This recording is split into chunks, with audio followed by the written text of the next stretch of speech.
Bonjour à tous et bienvenue sur cette nouvelle vidéo ICN Library. Cette vidéo est enregistrée dans le cadre de votre atelier Artem Intelligence économique. Et pour cette séance, nous allons parler de la veille. Nous allons vous faire parvenir le lien vers ce prési par mail et puis cette vidéo sera également disponible en ligne pour pouvoir la revisionner. Donc, durant cette séance, nous allons parler de la veille, effectivement des différents types de veille. Tout d'abord, comment mettre en place une veille, les différentes étapes, tout ce qu'il faut prendre en compte pour créer une veille. Et puis au fur et à mesure, je vous donnerai des noms d'outils que vous pouvez utiliser, pour mener à bien votre veille, pour surveiller vos sources et puis, pour, mettre en place un livrable à la fin, de votre veille. Donc ça sera à vous d'aller explorer ces différents outils, de les tester, de voir les inconvénients, les avantages de chaque outil et de faire votre choix suivant votre problématique, suivant, la demande de veille, que vous allez recevoir, et puis suivant vos préférences et le niveau de, praticité des outils. Alors, commençons tout d'abord par les différents types de veille. Donc, ces différents types de veille vont dépendre, de votre problématique dans le cadre de cet atelier, mais plus tard, ils peuvent dépendre de la demande que vous allez recevoir d'une entreprise, de vos responsables et cetera. Donc, on a tout d'abord la veille stratégique. Grâce à cette veille, vous allez observer l'environnement technique, technologique et économique, d'une organisation.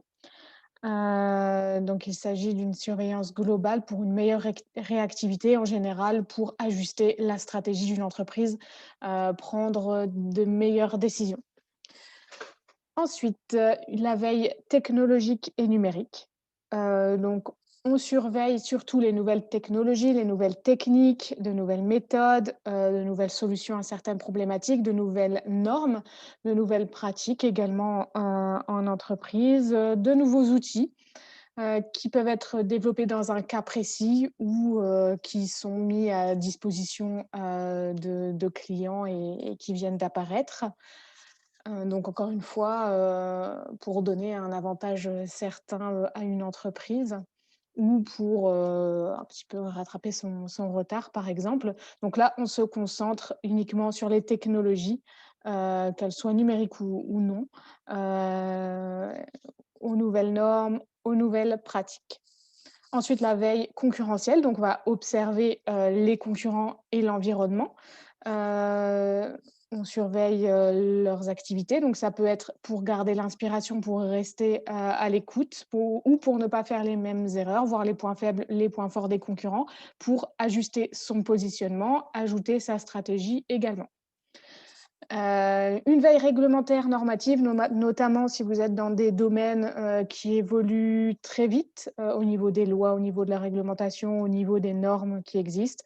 Donc, on surveille tout ça appliqué au secteur, dans lequel l'entreprise officie.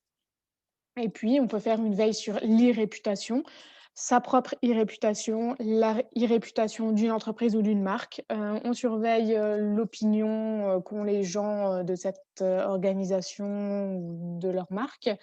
On surveille l'image également. Donc en général sur les réseaux sociaux, mais ça peut être, un petit peu plus large. Voilà pour les différents types de veille. Ensuite, comment mettre en place une veille? Vous allez avoir une problématique que vous allez choisir ou parfois un commanditaire peut venir avec sa problématique, ses questions, va vous demander de mettre en place une veille. Donc comment allez-vous procéder? Tout d'abord en numéro un, vous allez déterminer le ou les sujets, avec votre commanditaire. Vous allez essayer de bien, cerner ce sujet, de poser toutes les questions possibles et imaginables. Demander pourquoi on s'intéresse à ce sujet, dans quel but on s'y intéresse, pourquoi faire une veille, dans quel but on va faire cette veille. Est-ce que, ça rentre dans le cadre des différentes veilles qu'on a vues précédemment? Et dans ce cas-là, ça nous aidera à surveiller certaines sources en particulier. Par exemple, pour une veille, normative, législative, réglementaire. On ne va pas surveiller la même chose que pour une veille concurrentielle. Donc on va à la suite, de cette discussion, une fois qu'on aura fixé, le pourquoi, ce sujet, les objectifs, on va, lister des mots-clés, réfléchir aux sources que l'on va surveiller, peut-être faire une carte mentale, un mind mapping, hem, évaluer la fiabilité de ces différentes sources. On va essayer, de, refaire un petit panorama de, ce qu'on a envie ou besoin de surveiller dans le cadre de cette veille.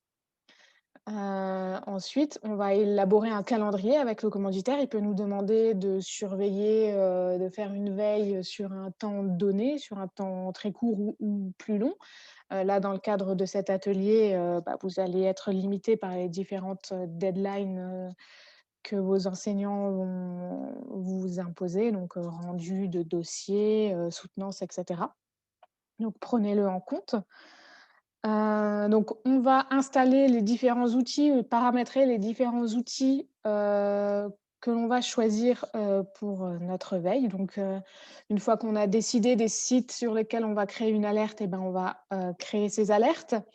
On va mettre en place les outils, qui nous permettent de surveiller les blogs, les forums, les sites web. Si on choisit, par exemple, comme on le verra plus tard, de surveiller, des flux RSS.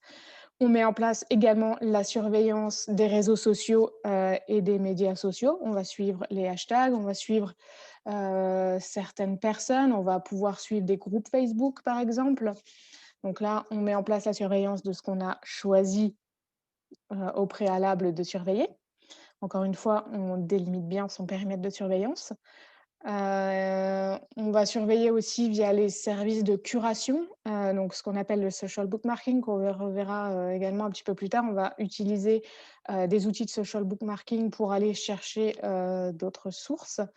On peut s'inscrire à des newsletters, des listes de diffusion, des listes, de discussion également, à ne pas négliger. C'est quelque chose qu'on ne fait pas forcément, mais il faut y penser.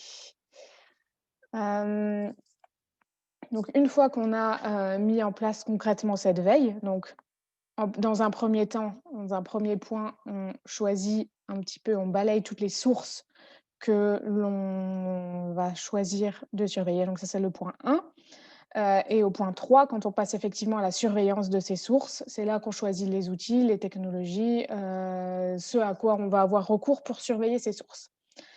Ensuite, au point 4, quand on a bien mis en place cette surveillance et qu'elle tourne, bien, on va vérifier, filtrer les résultats obtenus, vérifier leur fiabilité. Encore une fois, même si on a des sources très fiables, pour lesquelles on a bien évalué la fiabilité, on va quand même encore hiérarchiser ce qui va être utile, ce qui ne va pas être forcément utile. Là, on va se faire un petit tableau de bord avec des indicateurs, c'est le point 5, pour essayer, de trier un petit peu, de voir ce qu'on va prendre en compte ou non, de voir ce qu'on va communiquer aux commanditaires de la veille ou non. Donc comme je disais, même si on a des sources fiables, il se peut qu'il y ait des articles qui étaient publiés un petit peu trop vite, parce que l'actualité, était à chaud et tout le monde n'a pas eu le temps, de vérifier ses sources, par exemple. Donc prenez un petit peu, de recul, et toujours revérifier la fiabilité de l'information, même si la source paraît fiable. On n'est jamais à l'abri, donc vérifier la fiabilité à tous les niveaux, à chaque étape, du processus. Et ensuite, on va partager les résultats de cette veille, donc peut-être avec des outils de data visualisation, des outils de curation pour mettre en forme, pour trier, pour choisir, pour tenir une ligne éditoriale, choisir un petit peu ce qu'on va diffuser donc, aux commanditaires. Donc là aussi, on verra des outils pour partager les résultats de sa veille, suivant ce qui est attendu, ce qui est demandé par le commanditaire de la veille, encore une fois. Et puis, c'est pas vraiment une étape supplémentaire, mais la veille, c'est un processus constant qu'on peut toujours améliorer. On peut rajouter, on peut enlever des sources, on peut élargir le champ de recherche ou être un petit peu pointu, relister ses mots-clés, changer ses équations de recherche si on voit qu'on n'obtient rien, ou au contraire, si on voit qu'on obtient beaucoup trop de résultats, que nos sources sont trop bavardes, comme on dit. Donc C'est un processus permanent qu'on peut toujours améliorer. On peut entre-temps trouver d'autres, pistes, d'autres sources, à surveiller. Donc ne pas hésiter à ajuster, au fur et à mesure, si besoin, à revenir sur ces équations, ces sources et ces outils, bien évidemment. Donc je vous laisse, relire, tout ça, un petit peu plus tard au calme si vous le souhaitez, pour bien vous imprégner, de ces différentes étapes. Un premier outil, pour surveiller ses sources, une fois qu'on a décidé de ce qu'on va surveiller, donc les alertes. Les alertes sont très utiles, elles vous permettent de choisir un certain type de site. Par exemple, je ne vais choisir que des sites d'actualité ou que des sites qui ont été publiés en France ou qui touchent la France, ou que des sites en langue française. Je peux choisir de ne surveiller que des blogs ou que, des réseaux sociaux. Le périmètre des sites, surveillés va être différent suivant les outils à votre disposition et on va créer des alertes. C'est-à-dire que dès que mes mots-clés apparaissent dans une mise à jour sur les différents sites que je surveille, ce système d'alerte va m'envoyer un mail, ou une notification pour me dire: «Voilà, tel site web a mis à jour, son contenu et son contenu contient, le mot-clé X ou Y». Hem donc, ça fonctionne un petit peu comme une équation de recherche sur un site donné. Cette équation de recherche est sauvegardée et effectivement, ces résultats, sont envoyés par mail, à chaque fois qu'il y a une mise à jour, un nouveau document, une nouvelle page web, un nouvel article sur le site web ou sur le blog, qui répondent à votre équation de recherche. Avec le temps, vous allez peut-être devoir modifier votre équation de recherche ou tâtonner, créer plusieurs équations de recherche sur le même site, pour arriver à obtenir des résultats. Pensez à vous créer une adresse mail dédiée, parce que parfois, si vous surveillez un sujet qui est, très débattu dans l'actualité, vous allez avoir énormément de résultats. Donc, n'engorgez pas votre boîte mail, personnelle ou professionnelle ou, étudiante, avec, ces résultats. Pensez à avoir une adresse mail dédiée à votre projet de veille pour, en plus, ne pas vous perdre dans les mails, ne rien rater. Donc les alertes, c'est ce qu'on appelle la méthode push, heu, qui au contraire, de la méthode pull. La méthode push, elle pousse les résultats vers vous. Les résultats vous arrivent seuls sans que vous n'ayez plus rien à faire après avoir paramétré votre première équation de recherche. La méthode pull, c'est vous qui allez chercher l'information, en vous promenant sur des sites web, en allant d'un site web, à un autre, d'une source à une autre pour y retrouver, de l'information qui peut vous permettre, de répondre à votre problématique. Donc ici, on a 3 outils qui peuvent vous intéresser. Google Alert. Vous allez sur Google, vous tapez Google Alert, vous allez tomber, sur leur formulaire pour vous créer une alerte. Talkwalker Alerts, donc un site web, un outil web dédié, à la création d'alertes et à la veille. Et puis, sur NetVibes, on reparlera beaucoup de NetVibes, dans ce prési. Sur NetVibes, vous avez un petit outil qui s'appelle les potions. Donc ici, une petite capture de Google Alerts. Ici, j'ai choisi de surveiller, ICN Library. La fréquence, vous pouvez choisir de recevoir un mail, dès qu'une alerte tombe ou vous pouvez choisir de recevoir un mail qui vous récapitule, toutes les alertes, toutes les nouvelles parutions, qui sont tombées, dans la semaine ou dans le mois, ou voire un petit peu plus, c'est à vous de choisir votre fréquence. Source, on peut choisir, ben, tout le web ou uniquement les actualités en passant par Google Actualités, par exemple, ou uniquement les sites, parus en France. On peut aussi choisir de ne surveiller que des blogs ou que des forums. On peut choisir la langue, la région concernée, par les sites web. Je peux choisir la langue française et ne surveiller que des sites, avec un nom de domaine en Belgique, par exemple. Nombre de résultats, ben, je choisis tous les résultats, mais je peux me limiter aux 4, 5, 6 premiers, par exemple. Et puis, je peux l'envoyer à un flux RSS. Donc, je peux créer un flux RSS dédié à cette alerte. On reviendra sur ce que sont les flux RSS un peu plus tard. Ou alors, je peux me l'envoyer à mon adresse mail. Voilà, donc ici, par exemple, j'ai surveillé ICN Library et voici les résultats qui remontent avec mon mot-clé ICN Library. Donc Talkwalker, comme je disais, un outil, une alternative à Google Alerts, qui fonctionne un petit peu de la même façon, sauf que vous pouvez mettre l'adresse mail de votre choix. Vous n'avez pas forcément à remplir à avoir une adresse mail, Google. Heu, il vous propose certains services, payants en plus, des alertes, mais son outil d'alerte devrait, grandement, vous suffire.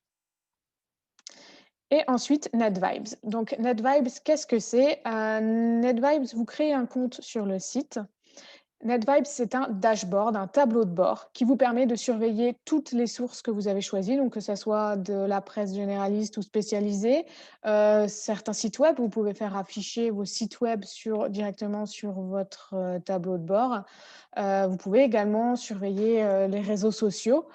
Le tout en un seul endroit sur un seul et même tableau de bord. Vous voyez ici une capture d'écran du mien où j'ai créé, vous pouvez créer des petits onglets et organiser vos onglets comme vous voulez. Donc là, j'ai, les flux RSS de la presse généraliste, mais j'ai aussi un autre onglet presse spécialisée. Là, j'avais fait ce tableau pour la veille sur le scandale Volkswagen et les moteurs, les résultats de moteurs de pollution des moteurs trafiqués. Donc, presse spécialisée, j'allais suivre surtout la presse spécialisée en automobile.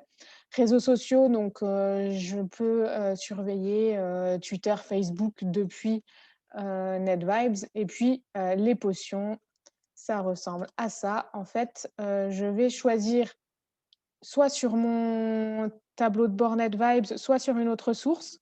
Je vais choisir ce que je veux, surveiller, les mots-clés que je veux surveiller. Là, en l'occurrence, c'était François Hollande et je vais dire, à l'outil: soit tu m'envoies un mail, soit tu, ajoutes cela à mes flux RSS ou tu ajoutes ces résultats, de recherche à, un nouvel onglet, ou un nouveau cadre, dans NetVibes.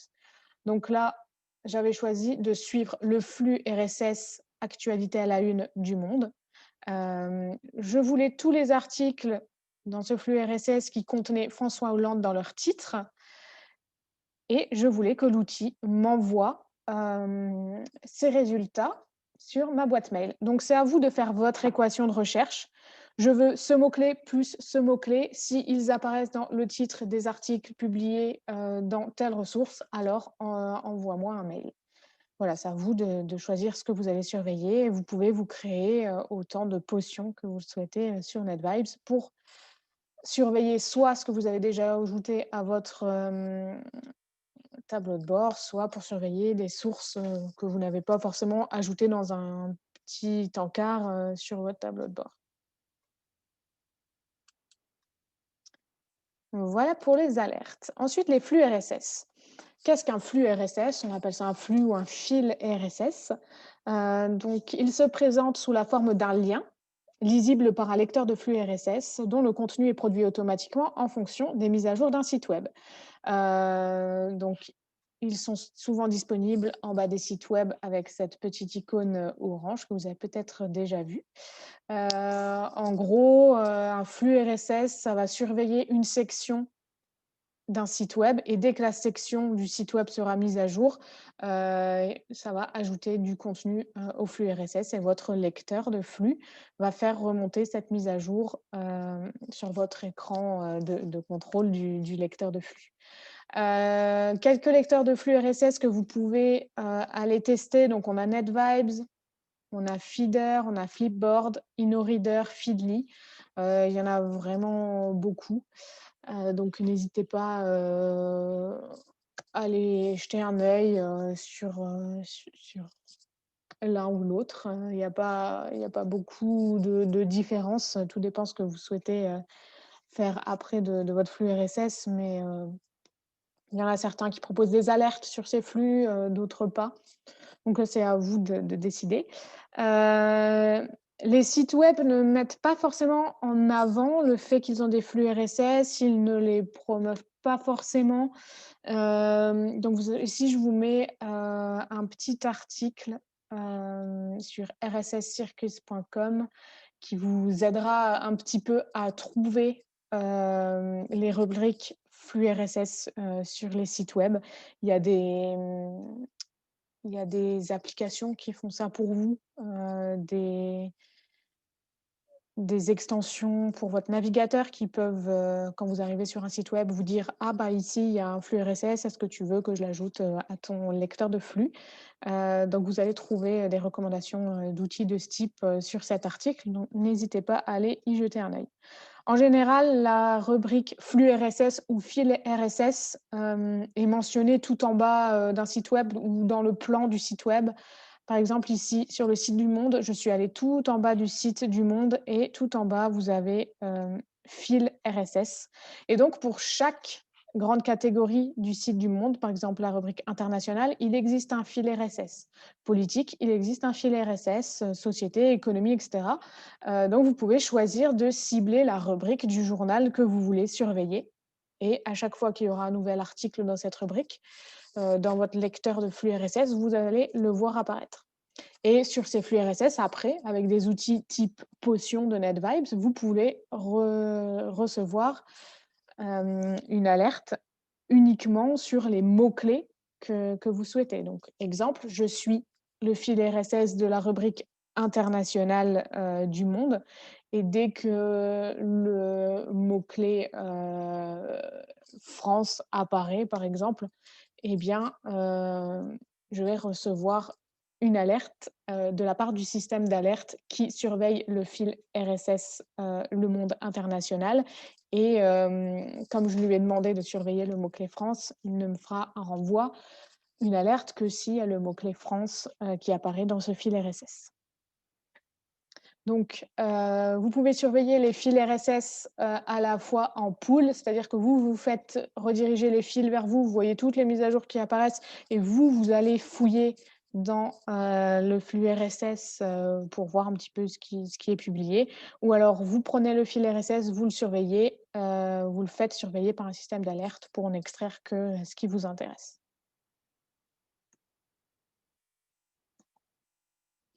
Ensuite, surveiller les réseaux sociaux.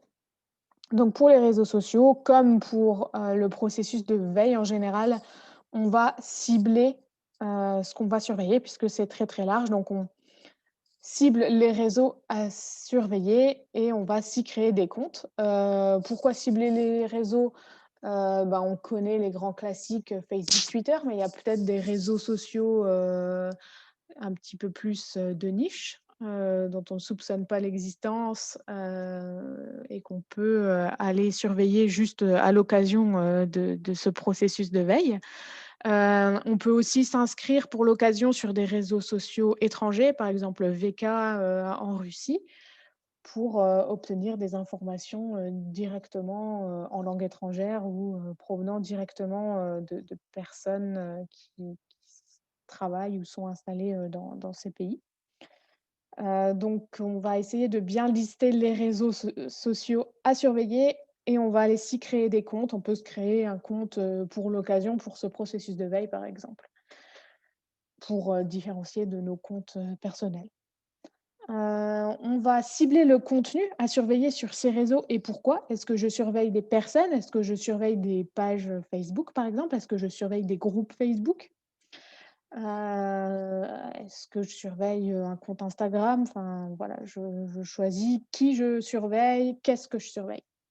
Je définis bien mes hashtags et mes mots-clés comme si je faisais une recherche standard. Donc je vais faire un petit peu de brainstorming, par exemple, pour essayer de balayer, tous les mots-clés, les synonymes, qui peuvent, se rapporter à mon sujet.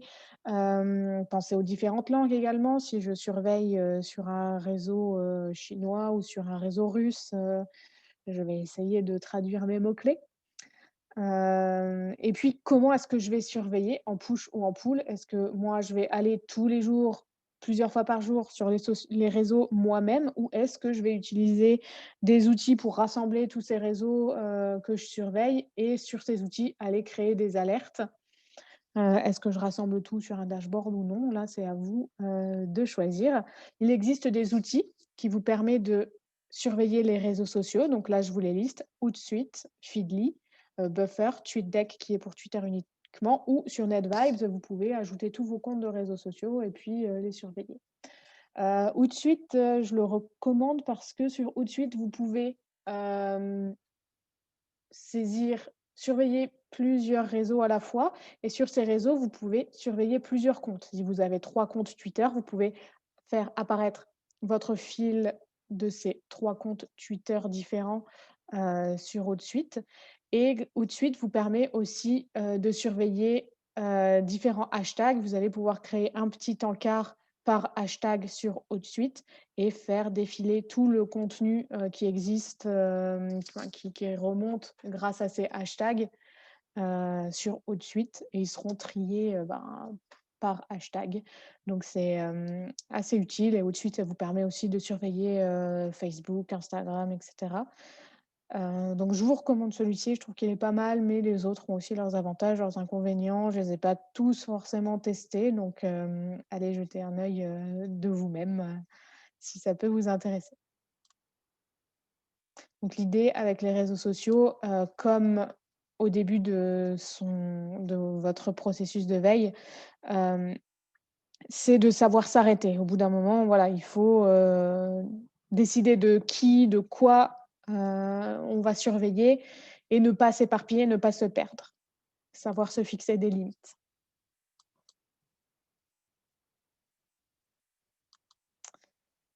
Ensuite, le social bookmarking, qu'est-ce que c'est? Donc c'est une autre pratique, d'autres outils qui vont vous permettre de trouver des sources à surveiller. Donc le social bookmarking, selon l'Office québécois de la langue française, c'est une pratique qui permet de sauvegarder ses signés, donc autrement appelés des favoris, sur internet, de leur attribuer des mots-clés pour en faciliter la recherche et de les partager avec une communauté d'internautes. Donc c'est, le côté social, la communauté d'internautes, c'est-à-dire que ces outils vous permettent d'enregistrer, vos favoris, de créer des collections et d'enregistrer, tous les sites web qui vous intéressent, sur différentes, thématiques dans ces collections. Mais l'aspect social, c'est que vous êtes une communauté. Vous allez partager ces favoris avec d'autres et les autres vont partager, vont publier leurs favoris, sur ces sites de social bookmarking. On appelle ça du partage de favoris, du partage de marque-page également. Donc ces outils vont vous permettre de découvrir des sources recommandées par d'autres internautes, d'obtenir des ressources déjà regroupées par thématique et le travail a déjà été effectué par les autres. Les autres membres de ces sites, vous auront déjà regroupé des sources que eux surveillent peut-être et c'est des ressources que vous n'auriez peut-être pas trouvées autrement que par en faisant vos recherches, vous seriez peut-être passé à côté. Donc là, c'est intéressant puisque vous avez un autre, œil sur le sujet, que vous surveillez. Et puis, ben, voilà, un package de ressources, déjà tout fait dans lesquelles vous allez pouvoir aller faire, votre petit, marché. Donc là, ça vous fait aussi gagner, beaucoup de temps. Les autres ont déjà fait le travail pour vous, donc n'hésitez pas à aller utiliser ces outils. Pinterest, on pense souvent à Pinterest, pour, la décoration, les choses comme ça, mais pas du tout. Il y a pas que des choses de loisirs sur Pinterest.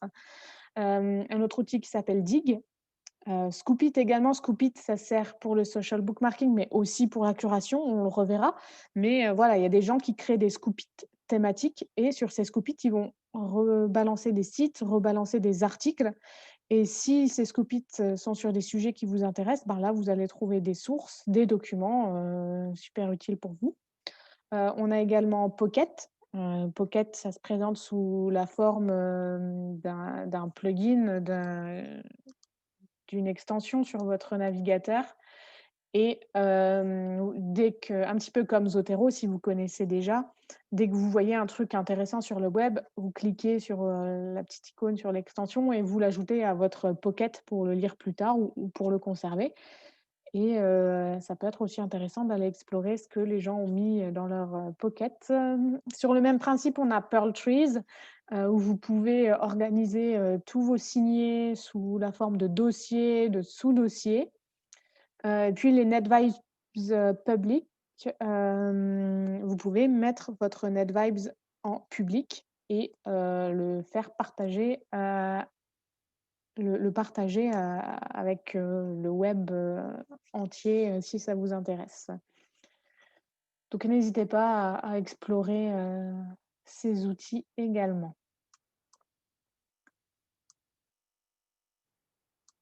Ensuite, donc la curation, ça fait partie de la veille.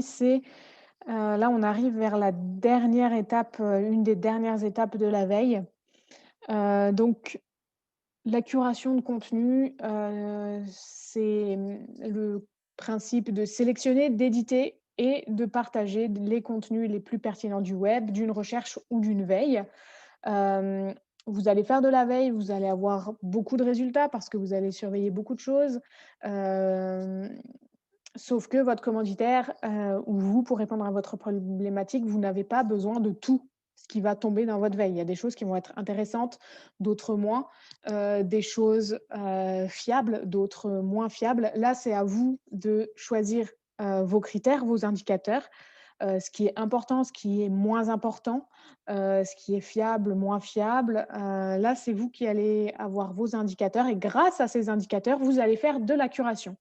Vous allez décider de ce que vous allez partager, avec votre commanditaire ou de ce que vous allez utiliser pour votre dossier final, pour répondre à votre problématique dans le cadre de cet atelier. Donc on ne peut pas tout partager, il faut trier, filtrer, éditorialiser, pour répondre à la demande qui a entraîné le processus de veille.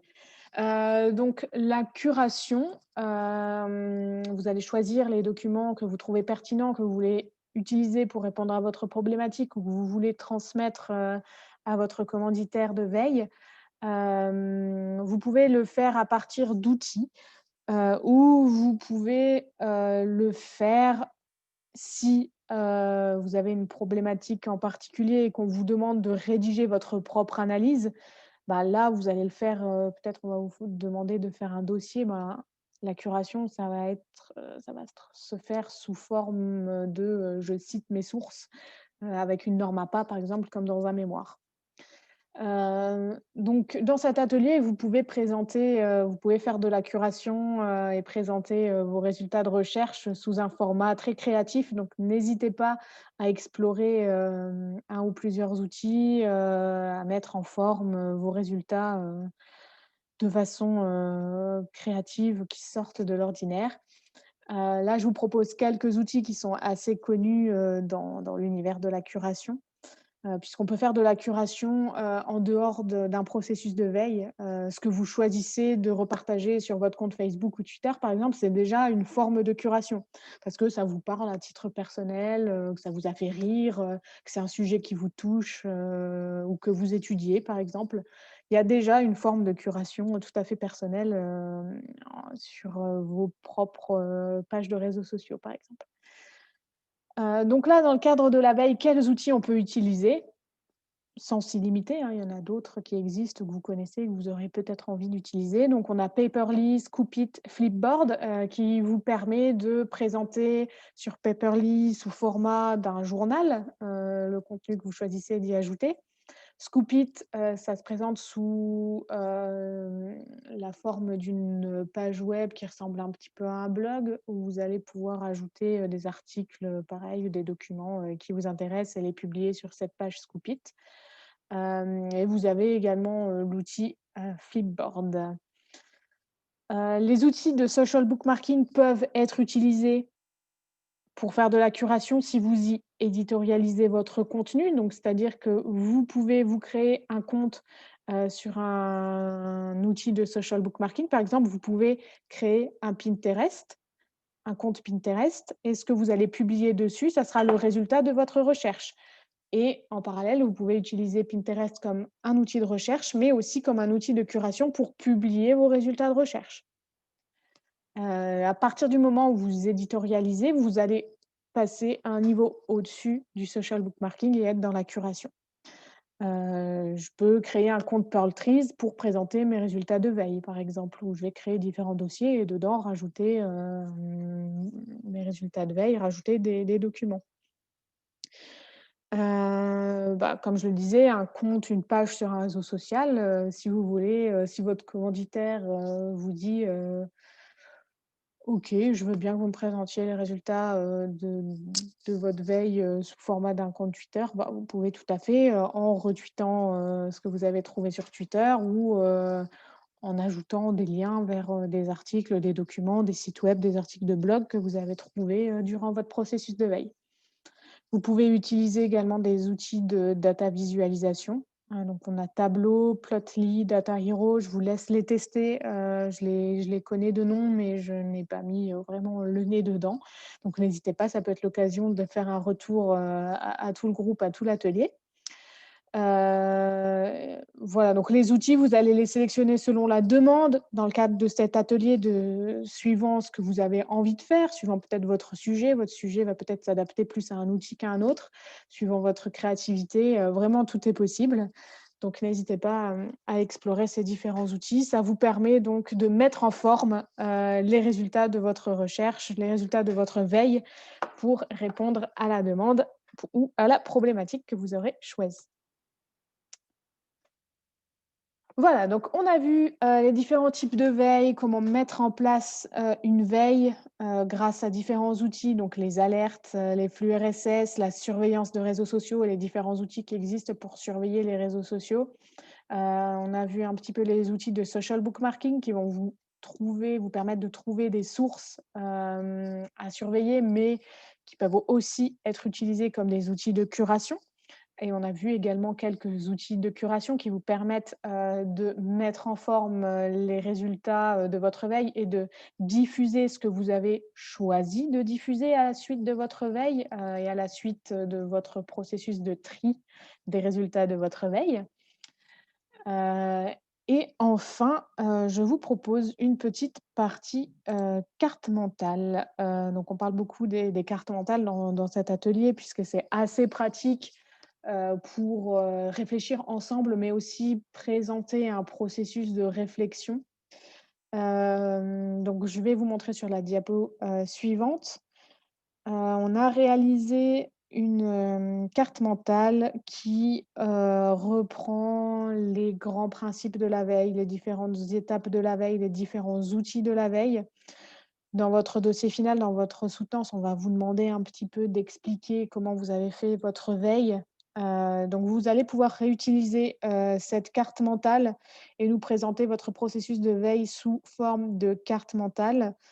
Ça va beaucoup vous simplifier, les choses. Ça va vous simplifier les choses pour mettre en place votre veille et pour nous l'expliquer à la fin. Donc allez télécharger le modèle que je vous propose. Vous le téléchargez ici sur, Google Drive. C'est un fichier, JSON. Vous allez sur l'application, enfin sur le site web mindmaps.app et vous allez sur le menu Mind Maps, vous faites Open et vous pouvez charger, ce modèle et le modifier après pour ajouter vos données. Ou si vous voulez le préciser, rajouter des branches et cetera, soyez libre de modifier, cette carte mentale, hein. Elle peut toujours être améliorée. Donc, voici la carte mentale, que je vous propose. Donc, mettez au centre le sujet de votre veille, votre problématique. Commencez par la mise en place, étudiez le sujet. Vous allez pouvoir lister, faites une branche où vous allez ou plusieurs branches et sous-branches pour lister vos mots-clés, les synonymes, les concepts liés au sujet. Hem Faites une branche objectif de la veille. Vous pouvez faire des sous-branches s'il y a plusieurs objectifs, plusieurs demandes et faites, si vous le souhaitez, une petite branche, sur le calendrier pour vous mettre un petit peu les grandes étapes, du projet. Ensuite, très important, les sources. Donc là, une branche source où vous allez détailler les sources que vous avez, choisi, de surveiller et un petit point à chaque fois sur pourquoi vous avez choisi de les surveiller, en quoi, ces sources sont fiables. Donc j'ai fait une branche réseaux sociaux. Donc sur les réseaux sociaux, ben, quel réseau? Qui? Si vous surveillez des personnes, ou quoi? Si vous surveillez des pages, des groupes, si vous allez surveiller des forums, vous pouvez peut-être mettre ça sous réseaux sociaux. Site web, ben, pareil, quel site web vous surveillez? Pourquoi? La fiabilité, en quoi ces sites sont fiables? Quelle surveillance? Est-ce que vous avez choisi du pool, donc vous allez, les explorer une seule fois et en retirer, ce que vous allez trouver? Ou est-ce que vous allez y retourner plusieurs fois pour voir un petit peu s'il y a eu des mises à jour? Ou est-ce que, au contraire, en push, vous allez vous créer, une alerte parce que ce sont des sites qui sont mis à jour très régulièrement et vous ne voulez rien rater? Et puis vous pouvez faire une branche avec les sources humaines si vous avez prévu d'aller, interroger, des personnes, en direct ou, les contacter par téléphone ou par mail. Hem, donc qui est-ce que vous allez contacter? Quelle est la fiabilité? Quel est le rôle de cette personne? Qu'est-ce qui vous amène à aller, la contacter et comment vous allez recueillir les informations? Est-ce que vous allez faire une interview? Est-ce que vous allez utiliser des questions ouvertes, des questions fermées? Est-ce que vous allez envoyer un questionnaire par mail? Là, il y a un petit peu de méthodologie derrière, donc vous pouvez également en profiter pour nous détailler cette, méthodologie sous ce point: comment recueillir, les infos auprès des sources humaines. Ensuite, on a une branche pour les outils choisis. Donc si vous avez choisi plusieurs outils, vous n'êtes pas obligé de vous limiter à 2 outils, vous pouvez en utiliser beaucoup plus. Donc, dites-nous: «J'ai choisi d'utiliser un outil d'alerte. Pourquoi? J'ai choisi d'utiliser NetVibes. Pourquoi? J'ai choisi d'utiliser, Hootsuite pour, surveiller tous mes réseaux sociaux. Ben, pourquoi?» Donc ça peut être très bref, hein, le pourquoi, juste pour nous dire, voilà, ce qui vous a attiré dans les outils et en quoi vous les trouvez pratiques. Enfin, voilà, justifier brièvement votre choix. Ensuite, une branche tri et sélection, des documents avant de passer, à la mise en forme. Donc mettez les références des documents. Ça peut être un petit peu long, donc si vous souhaitez passer par un autre document, peut-être sous format de tableau ou sous format, texte, faites une branche et puis faites un renvoi vers une autre annexe, vers un autre document parce que c'est vrai que vous allez peut-être retenir beaucoup de documents. Pour les documents que vous avez retenus, mettez les références. Pensez à la norme APA, allez jeter un œil. Hem Et puis encore une fois, nous indiquer la pertinence du document par rapport à la problématique ou à la demande de veille et encore une fois, la fiabilité. Pourquoi les documents que vous avez retenus sont fiables. Donc ça, je rappelle, tri et sélection des documents, faites-le peut-être à part de la carte mentale, mais vous faites une petite branche sur la carte mentale pour nous dire: «Voilà, je l'ai fait à l'annexe numéro 1», par exemple. Et une dernière branche, curation et partage. Quels outils vous avez choisis pour la curation? Il peut y en avoir plusieurs, il peut y en avoir un seul, et pourquoi vous les avez choisis? Qu'est-ce qui vous plaît dedans? Peut-être en quoi c'est plus adapté à votre sujet? Si vous avez un sujet où il y a beaucoup de données, beaucoup de chiffres, un petit peu de mathématiques, des choses comme ça, ou c'est un sujet un petit peu marketing, peut-être les outils de data visualisation sont très appropriés. Ces outils de data visualisation sont peut-être moins appropriés en géopolitique, par exemple, je ne sais pas, hein, ça c'est à vous de le décider, de choisir quelque chose d'approprié, à ce que vous voulez faire, à la façon dont vous voulez présenter, vos résultats de recherche. Voilà, donc n'hésitez pas si vous voulez ajouter des branches, un petit peu améliorées, hein, là, ne vous arrêtez pas. Moi, j'ai mis des branches, mais vous pouvez rajouter encore des branches, des sous-branches en allant plus loin, dans celles qui existent. Rajouter des niveaux supplémentaires, n'hésitez pas. Et la dernière diapositive, je vous laisserai la consulter. C'est un exemple de carte mentale complétée. Alors elle n'est pas complète, elle n'est pas vraiment fiable. J'ai juste faite pour l'exemple, pour vous montrer un petit peu comment remplir cette carte. Voilà, donc c'est absolument pas un bon exemple ou quelque chose qu'il faut, dont il faut vous inspirer, hein. C'est juste, voilà, comment vous pouvez faire pour, remplir la carte et nous présenter, vos sources et votre processus de veille. Voilà, donc je vous laisserai jeter un œil, prendre un petit peu plus le temps de regarder cette carte mentale. Voilà, donc n'hésitez pas, après avoir visionné ou revisionné cette, séance, je vous ferai parvenir, un lien vers, le prési. Mais n'hésitez pas à nous contacter à documentation@icn-artem.com si vous avez des questions, si vous avez besoin d'aide. Je reste, totalement disponible pour vous aider à répondre à ces questions ou peut-être pour vous aider, sur les outils, si je les connais. Hem, Restez en contact également avec, vos enseignants, qui vous donneront, un petit peu plus, de détails, sur la suite, de l'atelier et comment appliquer, toutes ces connaissances, théoriques et comment, mettre en place la fameuse carte mentale, qui vous permettra de détailler votre, processus de veille, dans, votre dossier final, dans le cadre de l'atelier. Comment appliquer cette carte mentale à votre propre sujet, d'intelligence économique. Voilà, merci beaucoup et à bientôt!